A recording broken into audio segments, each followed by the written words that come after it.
Key point 1. Your financial decisions can build or destroy your financial success. Do you know anyone who wants to be caught in a financial crisis? Probably not.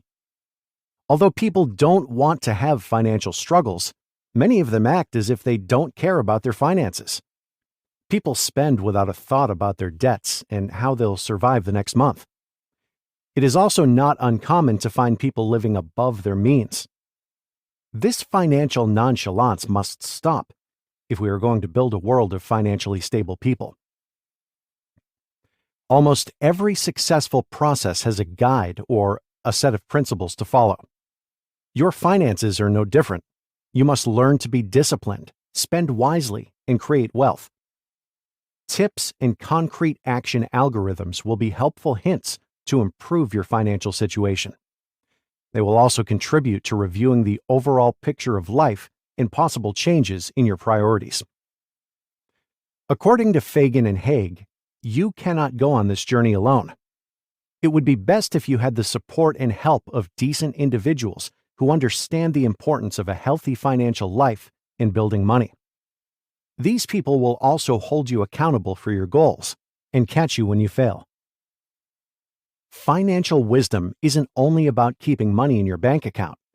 It also includes your habits, thoughts, and the ability to increase your wealth. It doesn't matter how broke or old you are. The following information will change your life and ideas about your finances. It reveals the secrets to help you navigate the success path and make more money. Are you ready to discover how to get good with money and develop better financial habits? Key point 2. To be good with money, you need a personal budget. How often have you bought things you didn't need or couldn't afford? We usually make these wrong financial decisions because we do not have a budget. A personal budget is necessary because it will impose the financial rules you need to live by. It will also offer you insights, bring bad money habits to light, and save you from making unsuccessful financial decisions. 4 rules will help you create a successful budget. Don't create any debt you cannot pay back within a month. Don't make buying expensive things a habit. Check your account balance at least twice every week. Don't assume savings will happen automatically. Also, you need a pyramid of bank accounts in place. At the top is your checking account, where you keep $1,000 for day-to-day expenses. Your savings account comes next, and it houses your emergency fund. In the middle of the pyramid is a semi-liquid savings account, which would be useful for saving up to buy a house in a few years. Lastly, an account for longer-term investments is at the bottom of the pyramid. When you have these accounts, you are ready for actual budgeting. First, record all your post-tax income values in the appropriate column in the budgeting tracker. Total these incoming amounts and record the sum in the appropriate box at the bottom of the column. This is your income after tax for the month. Next, record all your expenditures: rent, groceries, utilities, dog food, cell phone billing, shopping, and the like, in the appropriate column in the budgeting template. Total these outgoing amounts and record the sum in the appropriate box at the bottom of the column. Lastly, calculate the money left over in your budget after you've paid all your expenditures. This amount is your financial flexibility for the month. Having a budget will help you confront the details of your spending habits and know the patterns underpinning your financial mistakes. Your budget is healthy if 50% of your income pays your fixed costs, like rent, telephone, and utility bills. 30% pays for variable and lifestyle costs, like groceries and travel. 20% pays for short and long-term investments. Key point 3. Learn a few basic rules and become a good investor. Investing does not necessarily have to be related to stock exchanges. Moreover, for this activity, you do not need to be a business shark who cares only about enrichment. When we think of movies about investors, these images come to mind, right? No. Investments are an opportunity to take care of the future and help yourself achieve your goals and fulfill your desires, no matter what. There is nothing scary or difficult about investing. Everyone can learn it. No money of yours should sit idle in a bank account except your emergency fund. Instead, it should actively work toward reaching a goal on its own, to your benefit. There are investment programs even for young people, which begs the question, when was the last time you met teenagers who were thinking about their retirement years? But the main idea here is that regardless of your age, profession, and existing savings, you have every chance to increase your future balance. Many financial literacy courses with ongoing support, funds, and consultations are ready to help you. If you are willing to begin your investment journey, you need to follow some steps. Firstly, save up an emergency fund equal to at least 3 months of your living expenses. Then, you need to create a debt repayment schedule that pays down your debt at a minimum interest cost and maximum benefit in profit. Compare the interest on your debt with the return on investment you are getting per dollar. While doing this, account for taxes and find out where your money would do more work. You can lose money if you don't follow the proper steps or listen to the right financial advice. A good way to prepare for the future is to open a retirement account, preferably a 401k, because it has an employer match. Make sure that you max out on your employer match every month. Also, consider investing in mutual and index funds because they are low risk. Finally, if you feel confident in your investing savviness, consider investing in the individual stocks of companies you strongly favor. Key point 4. You are doing the right thing when you bring your A game to any job. How you work is part of who you are. It's okay to strive to succeed, but it doesn't have to be at the cost of your social or personal life. In reality, there is no right job. It all depends on what you bring to the table, your A game. If you want to chase after a dream career, get financially stable by living below your means and diversifying your income sources. That would allow you to move on to a different job or career. Being fulfilled and successful in a chosen career requires deciding who you want to be and becoming that person. It means deciding what time to wake up to begin your day, your appearance as you walk into your office, and how good you want to be at networking and public speaking.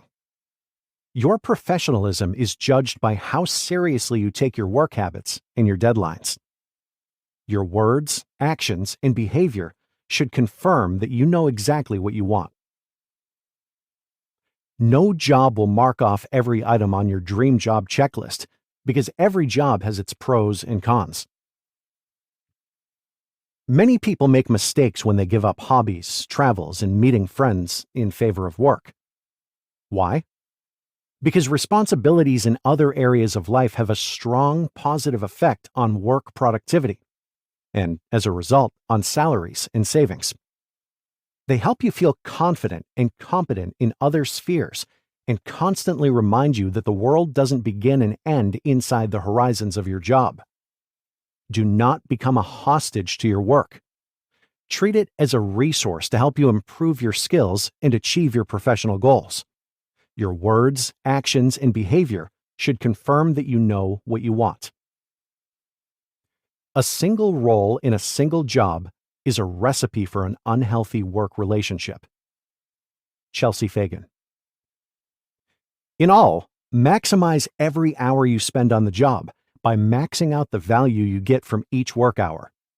Get more done in smaller amounts of time so you can have the freedom to chase after the lifestyle you want. Try to dig deep into the knowledge that will help you grow within the context of your professional life. Key point 5. Remember that you have food at home. Eating ready-made food in restaurants is fast, pleasant, and tasty. At the same time, it is also expensive. If you calculate the amount of money you spend eating out each day, you should not wonder why you aren't wealthier than you are now. Cooking your meals is a great way to save money. While cooking, you can scroll through the day in your head and meditate, connect deeply with your food and where it comes from, and avoid paying for overpriced meals. It's a win-win. Your lifestyle would be too expensive if you make eating out a routine. Rethink your true desires. Is that extra pizza order worth giving up your long-term savings and investment plan? Especially if, in this way, you try to imitate the habits of bloggers or celebrities you follow on the internet. It's usually their job to invite people to the restaurants. You can respond to their advertising, or you can continue to pursue your vision. Money is nice, but there has to be a point to it, or you'll never have enough. Chelsea Fagan. Financial security means you must embrace the Italian grandmother's mindset. Cooking for yourself and your family members is imperative, and eating out or ordering food is a treat.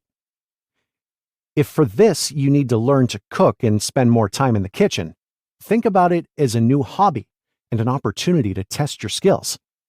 And if you cook with family members, partners, or friends, it may become a tradition of spending quality time together. The food you cook doesn't have to be cool and Instagram ready. Your food should be practical and based on what's available in the present, what's in season, and what's about to go bad. It's about cooking in large quantities and freezing what keeps well when iced. It should be moderate, too. A little bit of this and that, and too much of nothing. It should be filling, well-seasoned, and budget-friendly.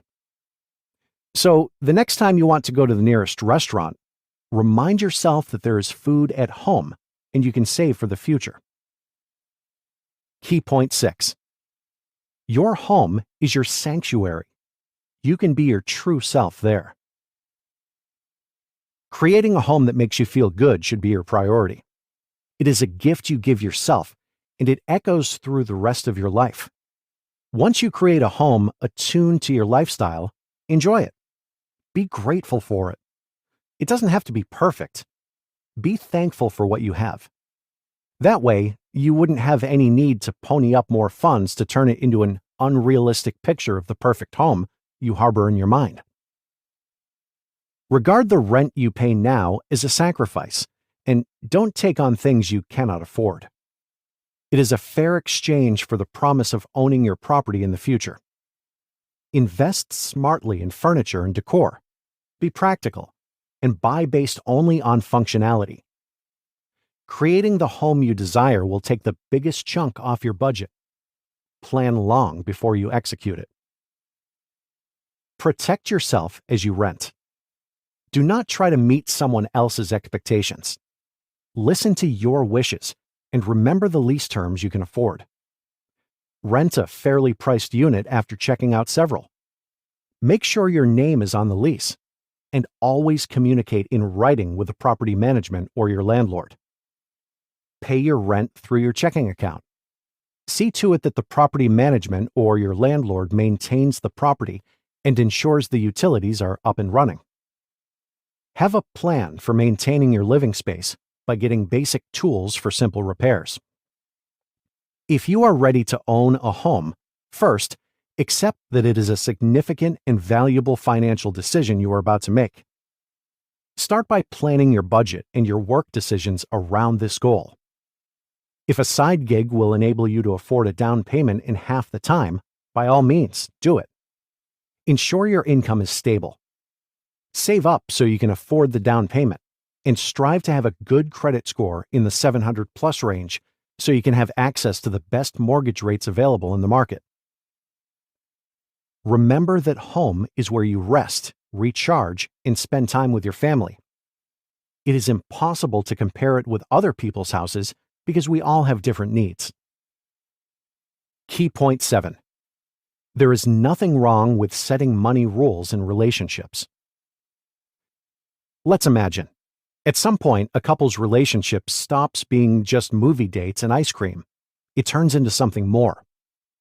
They begin to imagine their life together and make plans for the future. What topic do you think they are most likely to avoid discussing? That's right, money and a joint budget. It would be best if you had common aims, dreams, and visions about your savings, property, and retirement. You should willingly postpone your fairy tale ending to build some stability. Ideally, every relationship should float along smoothly, with constant agreements and alignments. The truth is, it doesn't. Having strict rules about money makes it easy to be clear when making financial decisions. Ask yourself what money, borrowing, and payment rules apply to romantic relationships and friendships. Avoiding candid discussions about finances can lead to problems in your relationship in the long run. Money issues crop up in romantic relationships once in a while, so here are 7 rules for working them out. Agree in advance on a convenient time for the discussion and its topic. Begin the conversation by appreciating each other. Then, take turns sharing how money was regarded and handled in each family while the other party listens empathetically and without interrupting. Next, share ideas regarding money, hopes, dreams, fears, and concerns. Again, a lot of empathy is needed here. Now, discuss the facts, the subject of the potential conflict. After resolving a financial dispute, make a joint promise not to bring it up again or place blame on the other. The conversation can now end with mutual appreciation. Did you know? According to Olivia Mellon, therapist and founder of the Money Harmony Project, the inability to solve financial problems is one of the main reasons for divorce in America. In particular, this applies to partners with different attitudes toward money. For example, one likes to spend and the other to save, and cannot agree on a joint strategy. Conclusion. One of the more popular pieces of advice for finding a sense of life is to follow your dreams. Unfortunately, life is more complex than just waking up and following one's dreams. There are practical implications for choosing that path. What happens if you fail to catch up with your dreams after chasing them? Have you given all those unpaid hours you will spend chasing after your dreams a thought? What support systems, financially, logistically, and emotionally, are in place as you chase after your dreams? The practical alternative to following your dreams is for you to dream medium. By dreaming medium, your life doesn't become preoccupied with one single thing, and you can chase after several goals at a time. So, you need to allocate your finances to prepare for that chase. You can start with a budget and watch the magic happen to your little funds. But don't do it unbalanced, unsustainable, or to the detriment of your health or relationships. And surround yourself with people who can help you in your financial journey. Being more intentional about your finances allows you to save money for big-ticket purchases, like a home or a car, and become more focused on life and career.